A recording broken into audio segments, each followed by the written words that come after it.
నిజామాబాద్ లో పెండింగ్ లో ఉన్న స్కాలర్షిప్లు ఫీజు రియంబర్స్మెంట్ నిధులను విడుదల చేయాలని ఏబీవీపీ ఆధ్వర్యంలో ఆందోళన చేపట్టారు.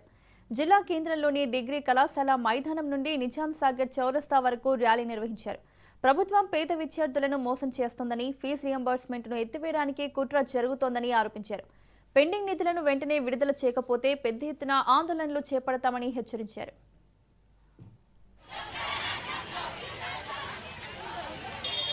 ఈరోజు అఖిల భారతీయ విద్యార్థి పరిషత్ ఏబీవీపీ కామారెడ్డి శాఖ ఆధ్వర్యంలో అంగరంగ వైభవంగా ర్యాలీ తీసి ధర్నా నిర్వహించడం జరిగింది. ఈరోజు తెలంగాణ రాష్ట్రంలో 11,000 కోట్ల స్కాలర్షిప్ పెండింగ్ లో ఉండడం వల్ల ఒక పేద మధ్యతరగతి విద్యార్థులు రోడ్డు పైకి రావాల్సిన పరిస్థితి ఈ తెలంగాణలో దాపురించింది.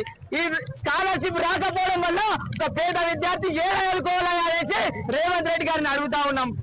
రేవంత్ రెడ్డి ఒక మన్మడు ఒక కార్పొరేట్ పాఠశాలలో చదువుకుంటాడు. ఈ యొక్క పేద విద్యార్థి మాత్రం రోడ్ల పైన ధర్నాలు వేసుకుంటూ పోనా మీరు అక్రమంగా అరెస్టులు చేస్తా ఉన్నారు ఏబీపీ కార్యకర్తలు. మొన్న హైయర్ ఎడ్యుకేషన్ ముందు స్కాలర్షిప్లు విడుదల చేయాలని శాంతియుతంగా నిరసన